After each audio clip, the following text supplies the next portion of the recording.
శాంతంగా ఉండండి, త్వరలో ఉండే సమస్యకు పరిష్కారం చూపిస్తాం.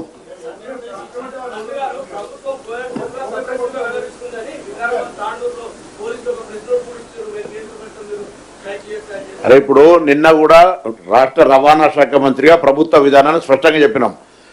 ప్రజాపాలన ప్రభుత్వం, కార్మికులు వాళ్ళ నిరసన చెప్పుకోవచ్చు, ఎక్కడ కూడా నిరసనకు అడ్డం పడమనేటువంటిది మీ ద్వారా కార్మిక వర్గానికి విజ్ఞప్తి చేసినాం. సో కింద అటువంటిది ఎక్కడైనా వాళ్ళు అబ్స్ట్రక్షన్ లేదా ఇతరత్రైన ఇష్యూస్ ఉంటే అక్కడ లోకల్ ల్యాండ్ ఆర్డర్ ప్రాబ్లం కొరకు వాళ్ళని చేస్తుంటారు తప్ప ఎక్కడ కూడా ప్రభుత్వం తరఫున ఉద్యమాన్ని అణిచివేయాలనే ఆదేశం కానీ సూచన అటువంటి ఆలోచన లేదు. స్వయంగా నిన్న నేను ప్రెస్ కాన్ఫరెన్స్ ద్వారా చాలామంది మిత్రులు వచ్చినప్పుడు ఉద్యమం ప్రజాస్వామిక ఆకాంక్ష కార్మికులది, డెఫినెట్లీ వాళ్ళు ప్రొటెక్ట్ చేసుకునే హక్కు ఉంది అనేటువంటి మాటని చెప్పినాం. ఇవాళ చెప్తున్నాం కార్మికుల హక్కుకు ప్రొటెక్షన్, ఆ ప్రొటెస్ట్కు దానికి ఎక్కడ కూడా బార్ లేదు, చేసుకోవచ్చు. కానీ ఇటువంటి మేము కూడా ఏం కోరుతున్నాం, వాళ్ళ డిమాండ్ల మేరకు వాళ్ళ ప్రభుత్వం మీద డెఫినెట్లీ ఒత్తిడి చేయవచ్చు, చర్చ చేయవచ్చు, మాట్లాడచ్చు. బట్ ఇటు సూసైడ్ లాంటి ప్రయత్నాలు జరగడం వల్ల మంచిది కాదు.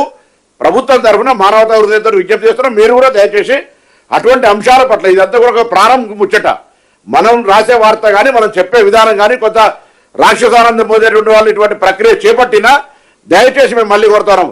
10 సంవత్సరాల చరిత్ర తీసి ఇప్పుడు చర్చ కాదు, సమయం కాదు. మేము సానుకూలంగా ప్రతి అంశాన్ని, కార్మికుల అంశాన్ని అన్ని రకాల పాజిటివ్గా ఒక ఉద్యమాల నుంచి వచ్చినటువంటి వాళ్ళం, ఎక్కడ కూడా there is no negative option for this government. గౌరవ ముఖ్యమంత్రి గారు స్వయంగా మంత్రివర్గం అంతా కూడా సానుకూలమైన వాతావరణంతో ఉంది. కూడా దయచేసి మేము వారి పట్ల కన్సర్న్ ఉన్నాం, ప్రొటెస్ట్ చేసుకునే హక్కు ఉంది. కానీ ఇటువంటి సంఘటనలు చేయొద్దని మీ ద్వారా కోరుతున్నాం. సరే ఇప్పుడు సమ్మె నోటీస్ ఇచ్చి 40 రోజులైనా వారు చాలా ఇప్పుడు చాలాసార్లు రెస్పాండ్ అయినాం, చాలా మందితో మాట్లాడినాం.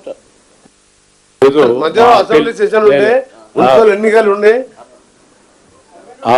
మా అప్పీల్ అంతా కూడా మీ ద్వారా వారికి తెలియజేస్తా ఉన్నాం. మీ సహకారాన్ని కూడా కోరుతా ఉన్నాం. ప్రాణం అనేది చాలా ముఖ్యం, ప్రాణాలు కోల్పోవద్దు. వారందరూ కూడా మా అన్నలు తమ్ముళ్ళు, వారి ప్రాణాలు మాకు కూడా ముఖ్యమని విజ్ఞప్తి చేయడానికి మేము వచ్చినాం. సమ్మె కాలానికి సంబంధించి కూడా మా సహచరుల మంత్రివర్యులు ప్రభాకర్ గారు మరి అధికార బృందాన్ని ఏర్పాటు చేసుకొని వారితో కూడా చర్చలు జరగటం జరిగింది. సరే, చర్చల తదనంతరం వారు సంతృప్తి చెందలేదు. వారు ప్రజాస్వామికంగా వారు ధర్నాకు వెళ్తూ ఉన్నారు. దాంట్లో ఎవరు కూడా ఆపలేము కూడా. మేము ఆపదలుచుకున్న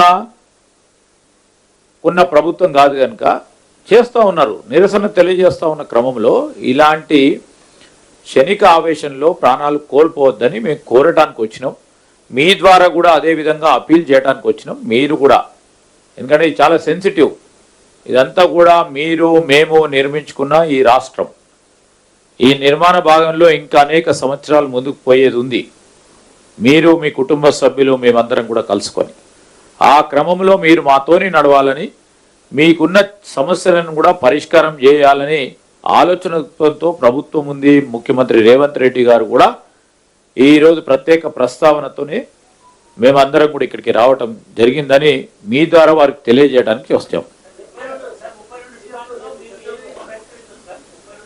సార్, ఇది ఈరోజు 32 డిమాండ్లకు సంబంధించిన అంశం విషయంలో కానీ, లేకుంటే ఇంకా వేరే డిమాండ్లకు సంబంధించిన అంశం విషయంలో కానీ మేము చర్చలకు ఆహ్వానించడం జరిగింది. వారు వచ్చినప్పుడు వారితో మాట్లాడతాం. వీలున్నంత వరకు అన్నిటిని కూడా పరిష్కారం చేసే ఓ కార్య